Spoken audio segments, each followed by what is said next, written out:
Olá, gente querida, saúde e paz para você que nos acompanha através da TV Web Mato Grosso News.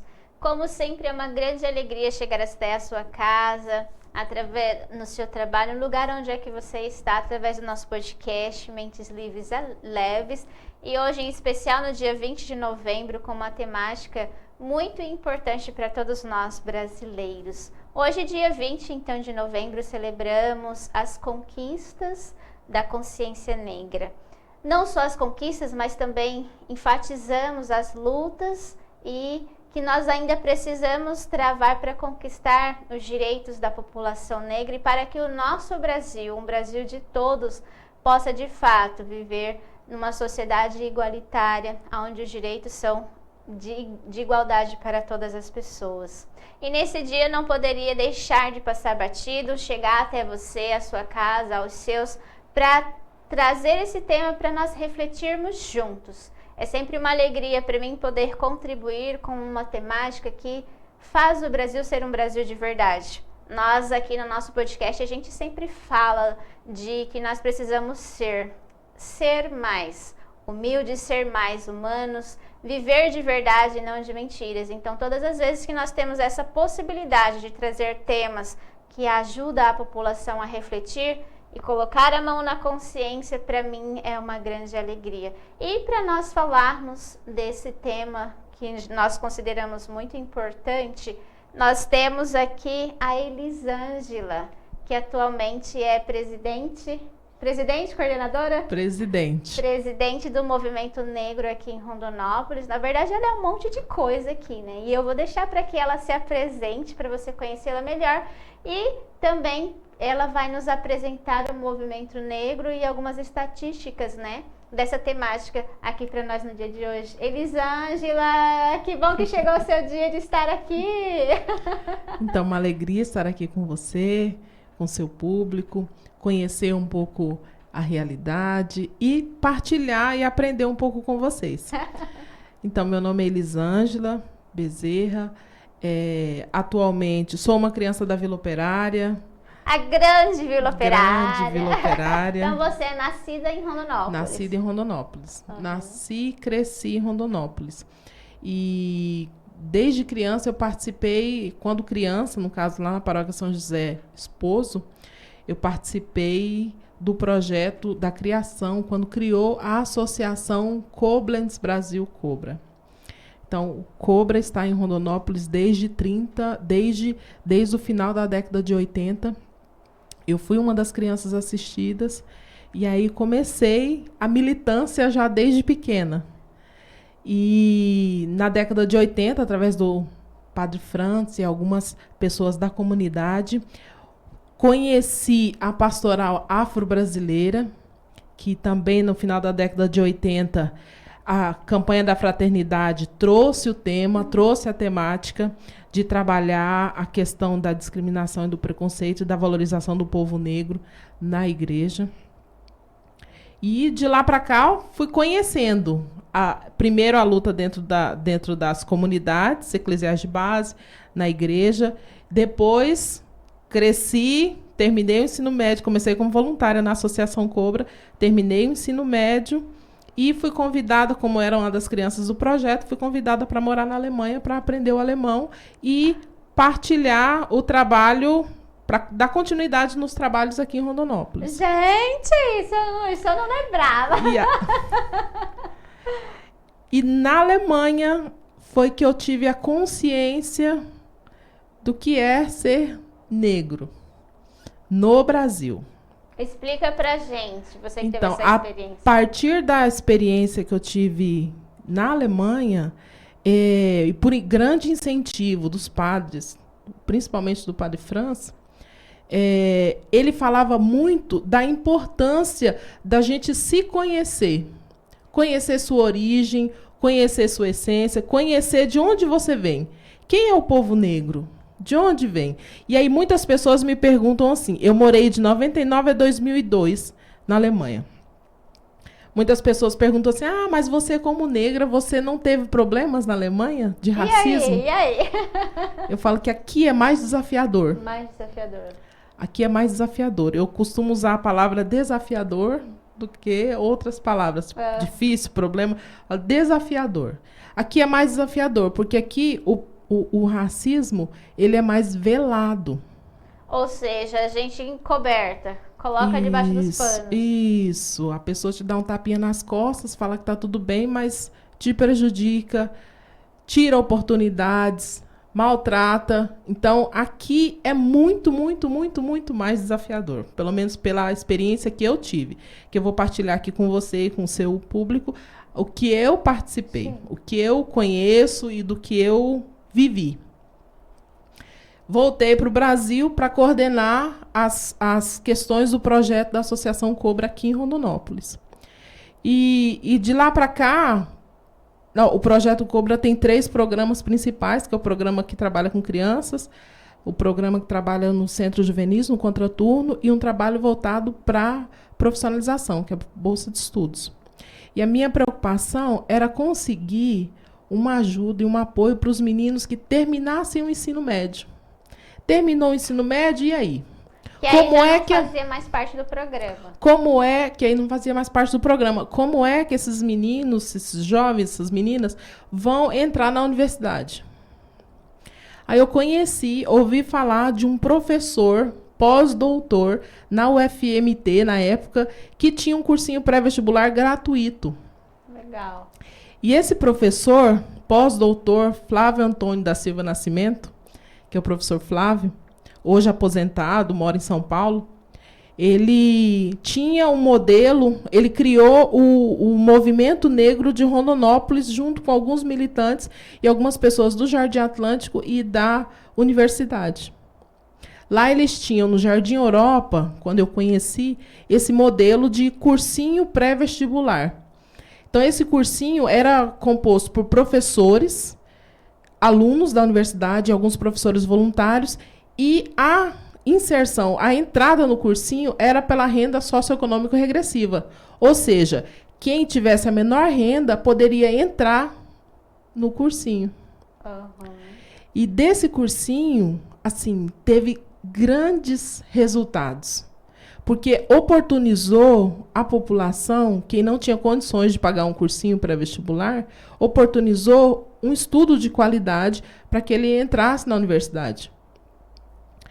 E aí, isso foi no ano de 2006. 2007, eu pedi para ele, falei, como é que a gente faz? Eu posso indicar alguns jovens para participar desse cursinho? Ele falou, não, nós vamos para a Vila Operária com esse cursinho. Que legal! Aí veio o cursinho pré-vestibular gratuito para a Vila Operária. Então, na Vila Operária... Uma conquista já, né? Já estamos falando de conquista. Chegaram na Vila Operária, o cursinho. Então, continuou com professores voluntários.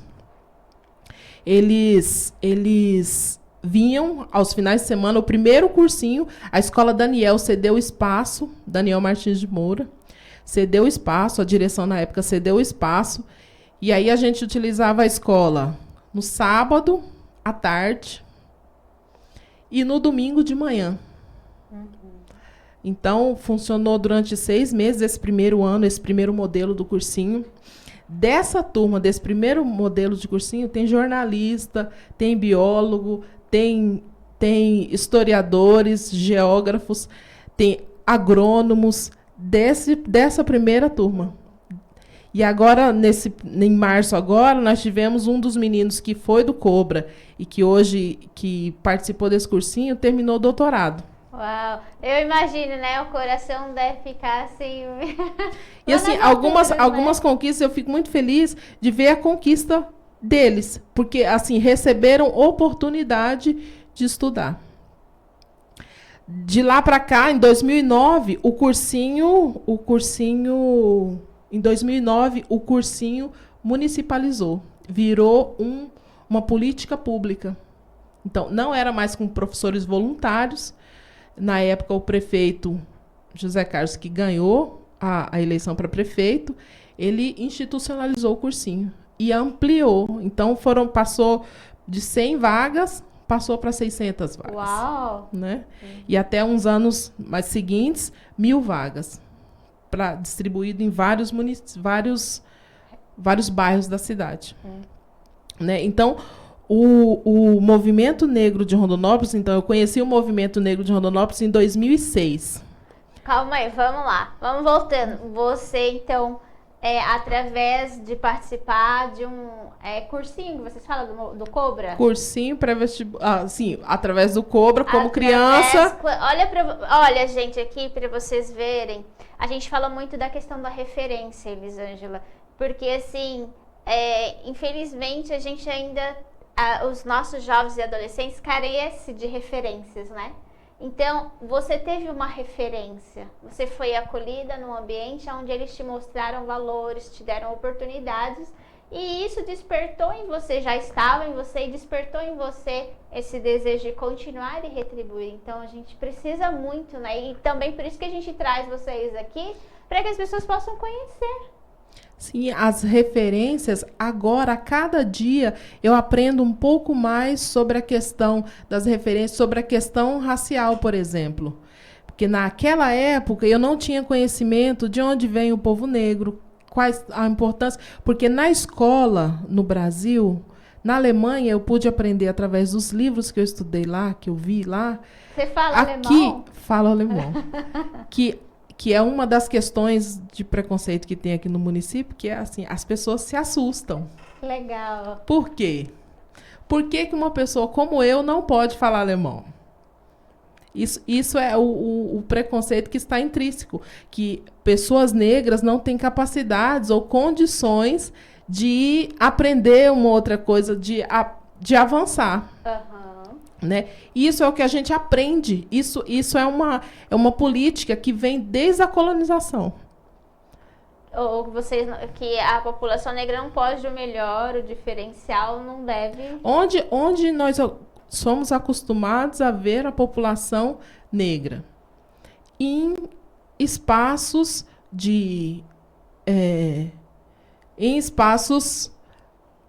trabalhando como limpeza. Na Copa. Quando você vê... Ontem eu ouvi uma fala de um professor, por exemplo... A não quer. Os trabalhos mais subalternos, né? Cargos de gerência, de gestão, os médicos, que os trabalhos são melhor remunerados. Mas por que essa população não chega lá? Falta oportunidade. Então...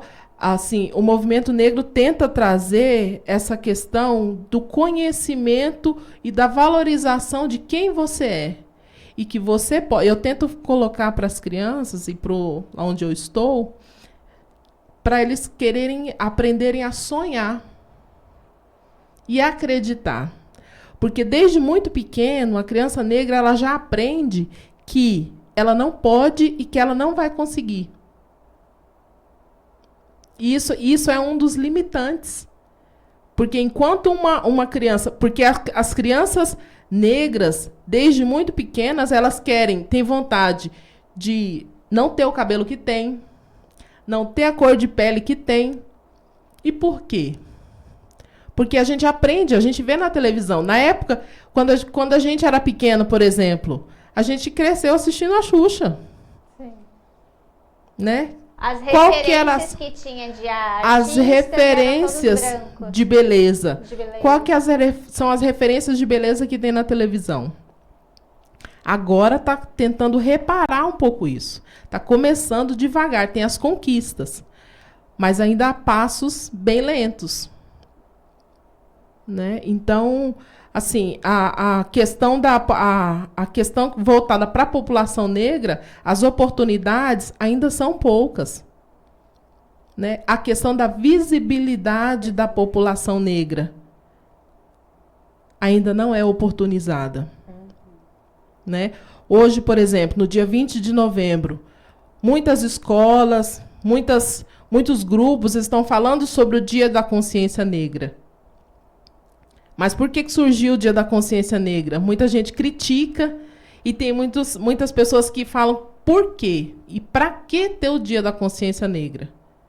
Então, essa diferença e essa divisão entre brancos, por isso que voltando para a questão do cursinho pré-vestibular. O cursinho pré-vestibular, que é um dos que me fez entrar no movimento negro, e a cada dia eu aprendo mais com os professores, doutores, os meus companheiros que estão no movimento negro, muitos têm muito mais condições de falar sobre a questão racial com bastante propriedade. A cada dia eu aprendo um pouco mais com eles sobre a questão do letramento racial. Porque nós não conhecemos a história dos nossos antepassados. O que a gente aprende na escola? Nós aprendemos na escola a partir do tráfico negreiro. Então, para a criança que está na escola e começa a estudar história, é constrangedor o momento que começa a estudar essa parte da história. Porque aonde ele está nessa história? Então, são interrogações e o porquê que essa criança não pode conhecer, porque aí vem a questão da Lei 10.639, de 2003, que essa lei obriga o Estado a oferecer, na disciplina de história, ou dentro de outras disciplinas também, a questão da história afro-brasileira. E a lei seguinte, que veio, incluiu a questão do indígena. Então, é importante você conhecer e saber de onde é a sua origem. Como eu falei, as crianças, quando muito pequenas, elas tentam se esconder. Você vê uma criança negra, ela está normalmente olhando para baixo. Quer dizer, a autoestima dessa criança é muito baixa. E Elisângela, você falando agora, me surgiu... muitas das vezes é aquilo que você falou, né? Estar velado. Esse nosso comportamento de velar as situações. Então, às vezes, uma criança quer se expressar e aí o adulto, né? Ali pode ser um professor, um coordenador, alguém que esteja ali à frente de onde essa criança está situada. E aí, quando é a criança negra, automaticamente, não, deixa o outro, né? São situações assim que acontecem. Então... nós estamos falando de consciência. Então, assim, o que é a consciência? É quando eu percebo o que eu estou pensando, é quando eu percebo quando eu estou me comportando, é quando eu tenho essa liberdade de escolher conscientemente. Então, eu sei o que está acontecendo e eu escolho agir de determinada forma. Os nossos comportamentos, devido a uma cultura racista a qual nós nascemos e crescemos, não foram combatidos. Então... é muito provável que muitos de nós tenhamos comportamentos, atitudes racistas e muitas vezes não sabemos, porque tem aquela que é intencional e tem aquela que não é intencional, mas que a gente faz sem estar consciente de aquilo ali está prejudicando, que está machucando, que está ofendendo.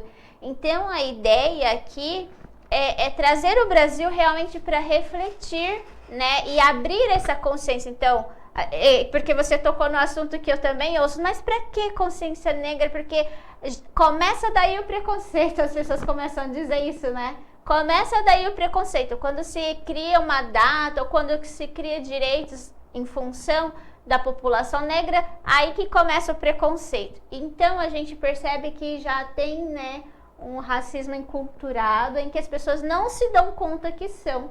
E... eu acho que o ano passado, talvez, eu estava lendo um livro para despertar a consciência e eu me vi em algumas situações. Nossa, eu falo desse jeito. Nossa, eu falo isso, eu não sabia que isso era uma agressão ou era uma expressão racista. Então, através do conhecimento, a gente vai quebrando algumas coisas que a gente aprendeu desde pequeno na escola, ou pela televisão. Crianças muito pequenas aprendem. E aí, é só para trazer mais na prática. Por exemplo, nesse livro que eu lia, quando nós associamos a cor negra ou a cor preta a coisas maledicentes ou ruins, é uma forma também de ser preconceituoso. Então, ou racista. De ser racista. Então, quando eu li o livro, eu falei, meu Deus, assim, como era um hábito cultural e a gente achava, né, nunca tinha parado para pensar. Então, a consciência negra é isso também. Eu, como pessoa comum, você, líder de algum movimento, de alguma empresa, da sua família, de uma escola, se perceber quais resquícios nós trazemos desse racismo enculturado. Isso em pequenas atitudes. Depois a gente precisa crescer, né, para avançar nos direitos que a população merece, né? Sim, através de uma brincadeira, por exemplo. Às vezes brincadeiras, chacotas, isso não é brincadeira, é racismo, se chama racismo recreativo. Então, por que que muitos programas de televisão, quem é sujo, quem é bêbado, que fica caindo, mal vestido? Então, sempre coloca uma pessoa... Isso se chama racismo recreativo. Não é brincadeira, não é chacota, simplesmente. E aí, muito cuidado também, né? Às vezes nós fazemos o brasileiro gosta muito de fazer brincadeiras e piadas em cima de situações. E hoje nós damos um nome para isso de meme, né? Então nós que somos cidadãos do bem, que queremos, né, conquistar o espaço para todos, respeitar os direitos de todos, nós temos que ficar atentos a isso. Às vezes nós compartilhamos memes que são racistas. Às vezes a gente acha graça e fala assim, mas é só uma brincadeira. É só uma brincadeira para você que está tirando onda de alguém ou de uma situação. Mas para quem está sofrendo, e querendo ou não, é como um movimento mesmo, que vai crescendo. Parece que é nada, dá uma risadinha de uma piada ofensiva. Só que esse comportamento, ele cresce. Quando a gente menos espera, sai fora do controle. Sai fora do controle. E assim, o racismo no Brasil tem impedido muitas crianças de crescerem. A mortalidade do jovem negro é altíssima, da jovem negra nas periferias. Conforme alguns estudos do mapa da violência, por exemplo, a cada 100 jovens que são mortos, 73 são negros, por exemplo, né? E aí a gente fala um pouco sobre a questão de reclamar quando algum negro levanta a voz, reclama, ou vem falar, ou as ações, por exemplo, do dia 20 de novembro. Esse pessoal fica falando, agora tudo é racismo. A gente costuma ouvir muito isso. Não, agora tudo é racismo. Agora tudo é... Esse pessoal fica com mimimi. Não é mimimi. Não é a pessoa que sente a dor é que sabe o que acomete, né? E Elisângela, só para enfatizar, não é só a dor emocional. A gente sabe que isso é institucional também, né? Que muitas das vezes a gente vê que as pessoas, elas são impossibilitadas de avançar e de crescer, às vezes, de um trabalho, né? Ela é desclassificada, às vezes, pela cor.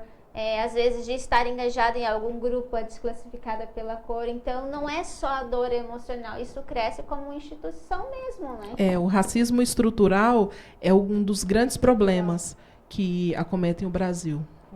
O racismo estrutural nega a oportunidade de ascensão do povo negro.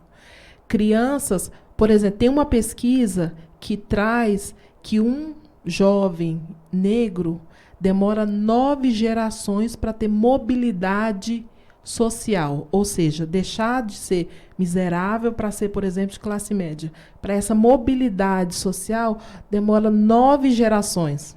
É muito tempo. É muito tempo. É muito tempo. E como que vocês vê, por exemplo, vocês do Movimento Negro aqui em Rondonópolis, quais atividades que o movimento está proporcionando aqui?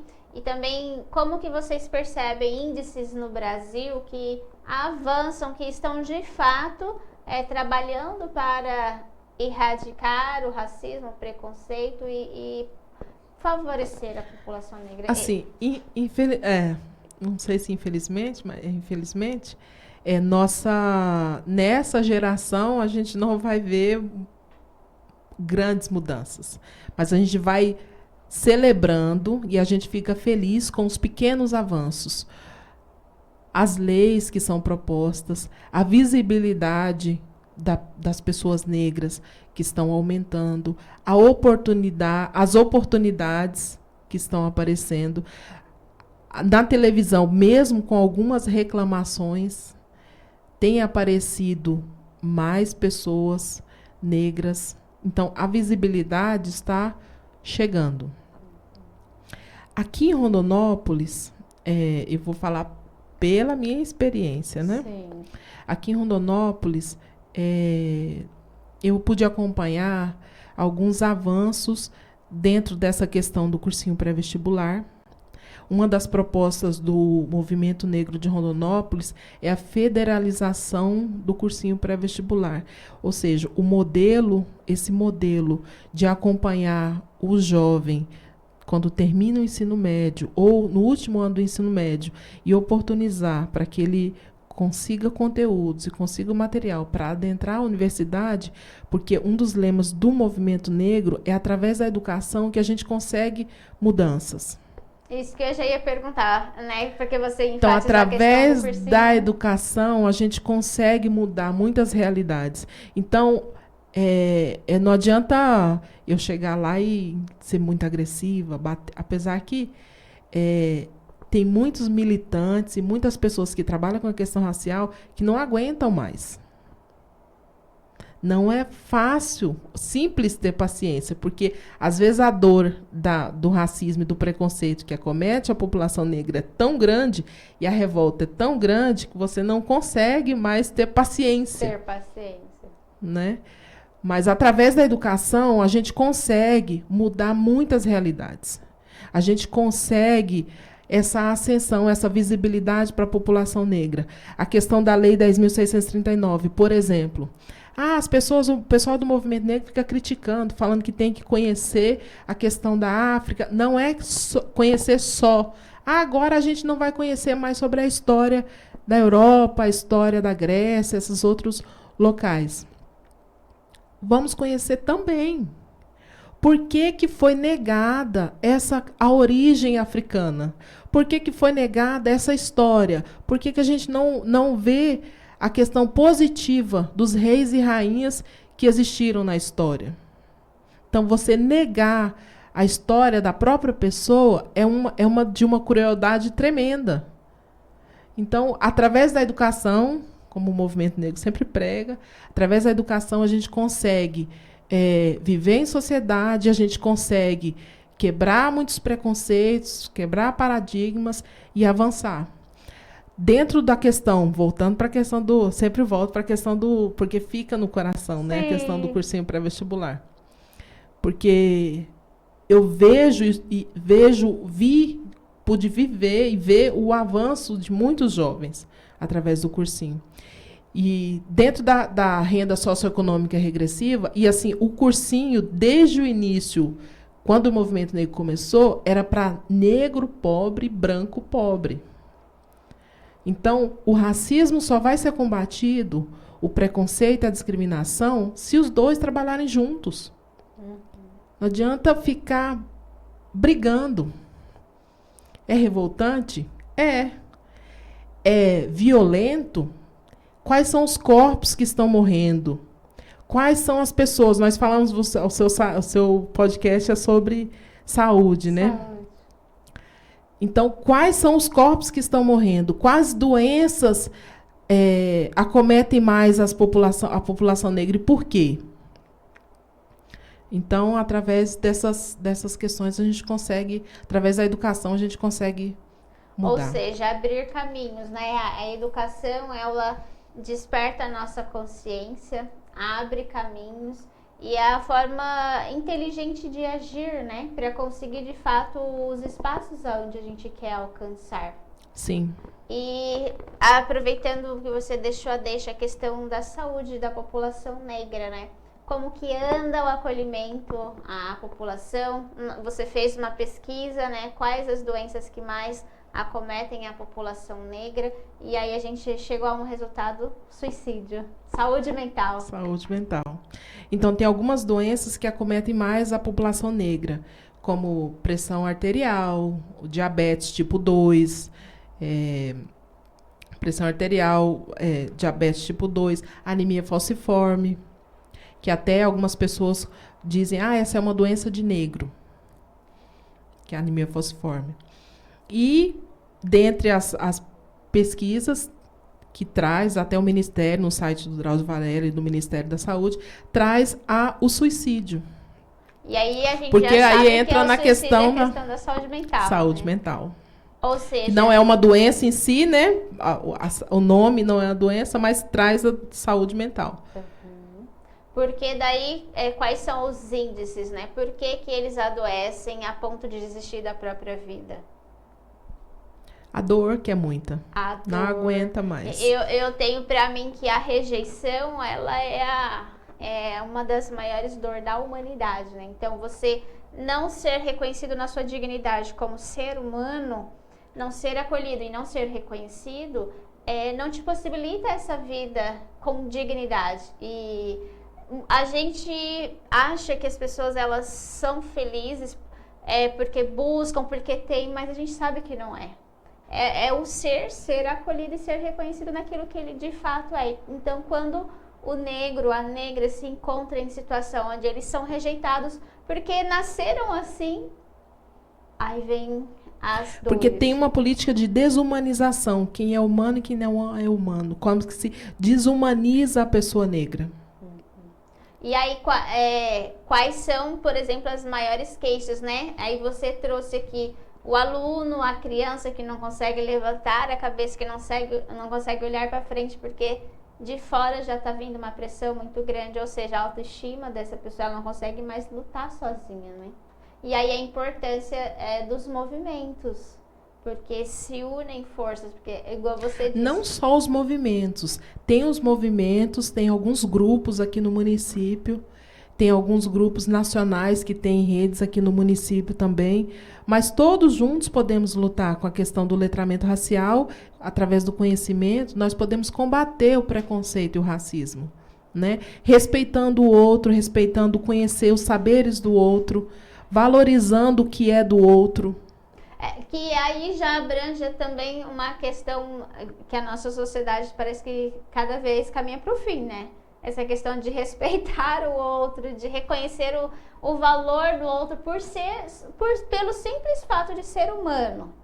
Então a gente percebe essa dessensibilização da população brasileira, aonde não tem respeito um pelo outro, né? Se a gente for assistir noticiários, for ler os jornais, todos os dias, nas mais diversas esferas, o desrespeito pelo outro, pelo igual, é muito grande. Então a gente tem assim, essa crescente valorização dos objetos, das conquistas materiais externas, quanto isso a nossa decadência, né? A desvalorização do outro. Então, houve uma época em que a gente era ensinado a respeitar o direito do outro. Hoje tá muito complexo, né? Então, será? Nós viemos a história sempre vai e volta, né? Mas às vezes dá a impressão que nós estamos lá no século no século 3 séculos atrás. Porque a desvalorização e a desumanização da pessoa negra, às vezes parece que está lá naquela época ainda. Quando você é desrespeitado na fila, quando um homem negro, por exemplo, vai passando pela rua, uma pessoa segura a bolsa, outro muda de lado de rua. Né? Quando eu fico olhando, ou eu não respeito uma mulher negra pela vestimenta que ela tem. Então, tem muitas coisas que mostram que esse desrespeito com a população negra. Que ainda cresce, que não diminuiu. Que não diminuiu. Que vai crescer, que vai diminuir, se a gente conseguir avançar com a questão do letramento racial, com a questão do conhecer o outro, respeitar o outro como ele é, como ser humano, como um igual. E aí, quando você fala do letramento racial, é para toda a população brasileira? Para toda a população. Como eu falei, negros e brancos precisam lutar contra o preconceito e contra o racismo. Quando só um grupo luta, é mais cansativo e aí parece que o embate é sempre entre os seres humanos, né? Mas, na verdade, é contra essas ideias e culturas que nós vamos criando que, às vezes, nos segrega. Sim, que vai só segregando, só vai dividindo. Mas a única coisa, o que a gente deveria ter, se a gente entrasse na compreensão da palavra respeito e de aceitação do outro como ser humano, esses dois conceitos a gente já conseguiria viver com harmonia. Então, trabalharmos mais a consciência mesmo, né? Sim. Essa sensibilização. Porque, assim, há uma questão que eu fico, assim, muito indignada. Por exemplo, nós tivemos o feriado aí da Proclamação da República. O que esse feriado, para a maioria dos brasileiros, trouxe de consciência? Então, é um tema complicado. Talvez por exemplo, novo podcast. em outro momento. Aí, tá. Um pequeno grupo se preocupa em pensar, em buscar melhoria, e a maioria da população, às vezes, nem sabe o que está acontecendo. Aí, nós temos hoje, né, um dia onde a gente relembra, onde as lutas, a resistência. As resistências. Há grupos se reunindo para estudar ainda mais como aplicar, né, as conquistas, né, como que avançar nas conquistas. Mas há uma grande parte também que... Como que vocês que estão engajados no movimento, você como presidente, qual seria, por exemplo, uma sugestão que você daria? A Rondonópolis poderia nesse dia estar...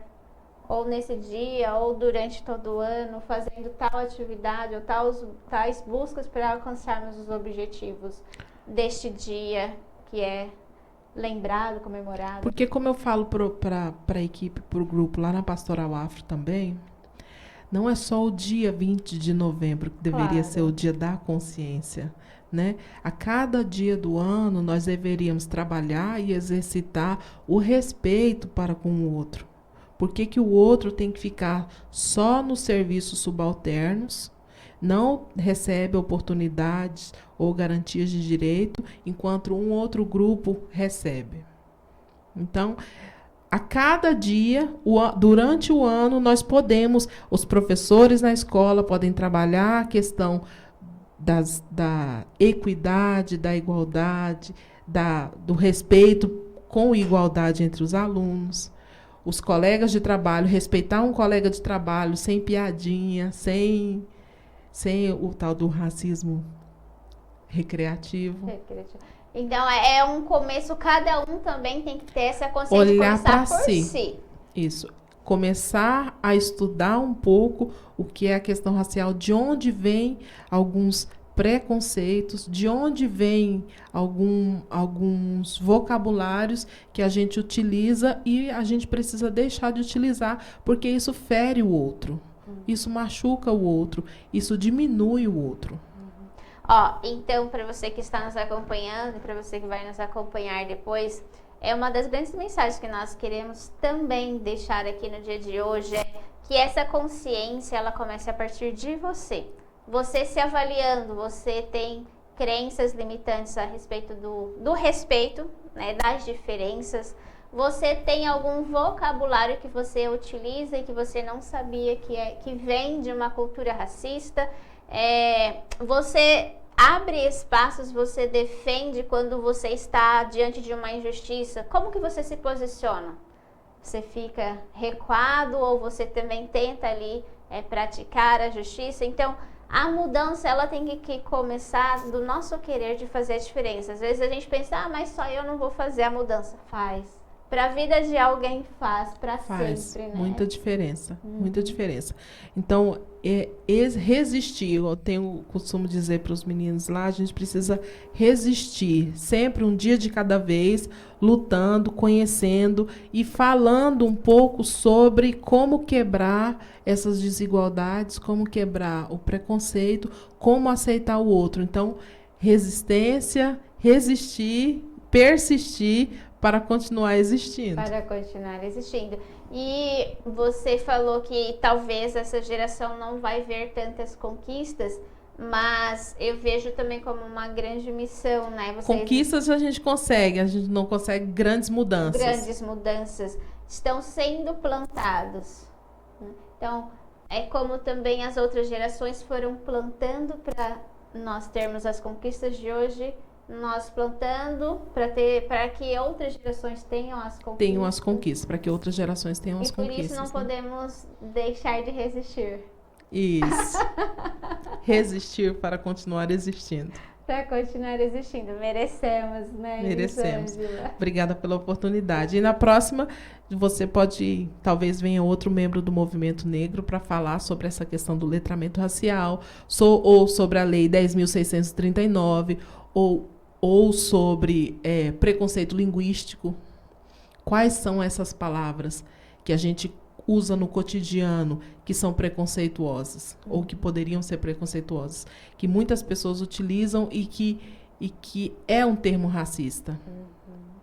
Então, para você que está nos acompanhando e que despertou aí o desejo de conhecer mais, de se conhecer mais, se você está contribuindo ou não contribuindo, né, para a igualdade racial, aqui a Elisângela já deixou algumas pistas, né? Então não espere só pelo podcast, já comece a pesquisar, visitar o Movimento Pose, participar do Movimento Pose. Pode. Diz para o pessoal como que funciona, onde Então, nós temos os encontros aos sábados, todo segundo sábado do mês, lá na Vila Operária, em frente, quem cedeu espaço para a gente foi a Obra Corpo, cedeu uma sala onde nós utilizamos. E aí temos as ações ao longo do ano, que nós temos os domingos negros, são dias de reflexão, dias de estudo e dias de letramento racial, dia de conhecer um pouco sobre a questão racial no Brasil. O último que nós tivemos nós trouxemos o tema Luiz Gama. Um dos grandes abolicionistas aqui do Brasil, que foi por muito tempo invisibilizado. Muita gente não conhecia a história do Dr. Gama, que foi alfabetizado, ele aprendeu a ler sozinho. Uau, autodidata. Já adulto, autodidata.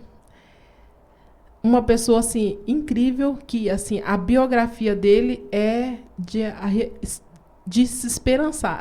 Eu costumo dizer, até eu disse no dia da fala, foi o Valdivino que fez a explanação sobre Luiz Gama, e depois nós assistimos ao filme que fechou.